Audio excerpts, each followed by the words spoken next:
بسم اللہ الرحمن الرحیم۔ السلام علیکم ویورز، تاریخ اسلام سیریز جاری ہے اور آج کی ویڈیو میں ہم ذکر کریں گے غزوہ تبوک کا۔ لیکن اس سے پہلے آپ سے ریکویسٹ ہے کہ اگر آپ پہلی دفعہ آئے ہیں ہمارے چینل پر تو سبسکرائب کر کے ہمارے ممبر ضرور بنیے تاکہ آپ کو مزید آنے والی معلوماتی ویڈیوز ملتی رہیں۔ سرزمین شام پر رسول کے قاصد کے قتل کیے جانے اور پھر موتع کی جنگ کے بعد سے سلطنت روم کے ساتھ اسلام اور مسلمانوں کے تصادم کا آغاز ہو گیا تھا۔ اب پیغمبر خدا کو اطلاع ملی کہ قیصر روم نے فوجیں جمع کی ہیں اور مدینے پر حملے کا ارادہ ہے۔ چونکہ بظاہر سلطنت روم سے مقابلہ تھا جس کا تجربہ جنگ موتع میں ہو چکا تھا، اس لیے فراہمی لشکر میں غیر معمولی اہتمام کیا گیا۔ تمام قبائل عرب کے پاس جو دائرہ اسلام میں داخل ہو چکے تھے، جہاد پر ترغیب اور تحریض کے لیے خطوط روانہ ہوئے۔ پھر تمام مسلمانوں کو جمع کر کے حضور نے خطبہ ارشاد فرمایا اور ان سے مالی امداد کے لیے اپیل کی گئی۔ چنانچہ جو صاحب حیثیت افراد تھے انہوں نے دل کھول کر امداد کی، اور ایسے غریب مسلمان جن کے پاس مال و زر زیادہ نہ تھا اور ضروریات سفر بھی نہ تھیں، ان کو سامان سفر فراہم کیا گیا، ان کی مالی امداد کی گئی۔ اللہ کو تو معلوم تھا ہی کہ اس مہم میں جنگ نہیں ہونا ہے، اس لیے میدانوں کا سر کرنا جس کا کام تھا اسے اس مہم میں ساتھ نہیں لے جایا گیا اور مدینے میں چھوڑ دیا گیا، یعنی کہ حضرت علی۔ بس فقط چھوڑا ہی نہیں بلکہ یہ تاریخی جملہ بھی رسول نے ارشاد فرمایا کہ مدینے کے لیے یہ ضروری ہے کہ یا تو میں رہوں یا تم رہو۔ لیکن منافقین کو اور بدخواہوں کو چہمگوئیوں کے لیے کوئی نہ کوئی بہانہ چاہیے تھا۔ انہوں نے کہنا شروع کیا کہ رسول علی سے ناراض ہیں، اس لیے اب کی بار اپنے ساتھ نہیں لے گئے۔ یہ چرچا اتنا بڑھا کہ حضرت علی کو حقیقت حال کا انکشاف رسول کی زبان سے کرانے کے لیے مدینے سے نکل کر رسول کی خدمت میں جانا پڑا، اور جو زخم زبان پہنچ رہے تھے ان کے سبب سے اپنی اذیت کا اظہار کیا، جس پر حضور پاک نے دوسرا تاریخی جملہ ارشاد فرمایا، کیا تم اس سے خوش نہیں ہو کہ تم کو مجھ سے وہ نسبت ہے جو ہارون کو موسیٰ سے تھی، مگر یہ کہ میرے بعد کوئی نبی نہیں ہے۔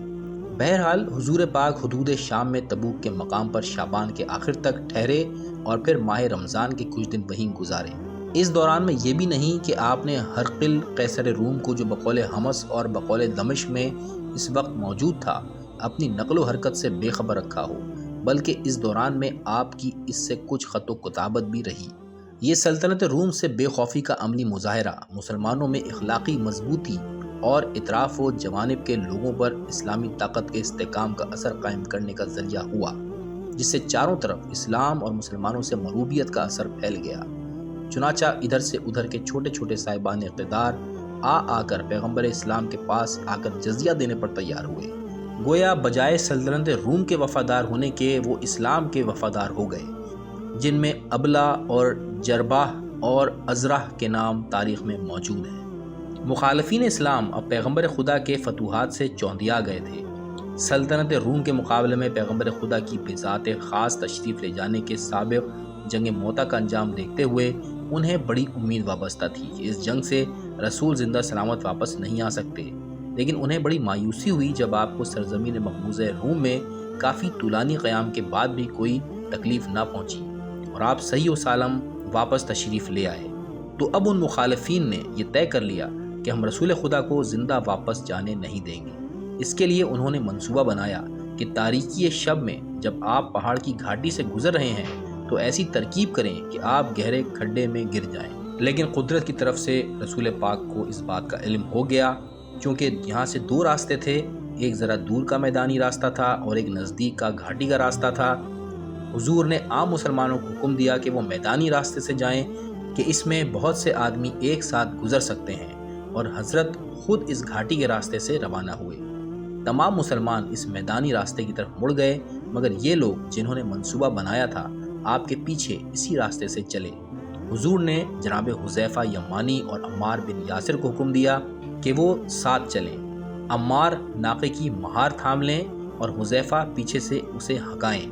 اس دوران میں پیچھے سے ان لوگوں کے گھوڑوں کے پیروں کی آہٹ ملی جنہوں نے پیغمبر خدا کے حکم کے خلاف عمل کر کے وہ راستہ اختیار نہیں کیا تھا اور اپنے منصوبے کے تحت آپ کے ساتھ ساتھ پیچھے پیچھے آ رہے تھے۔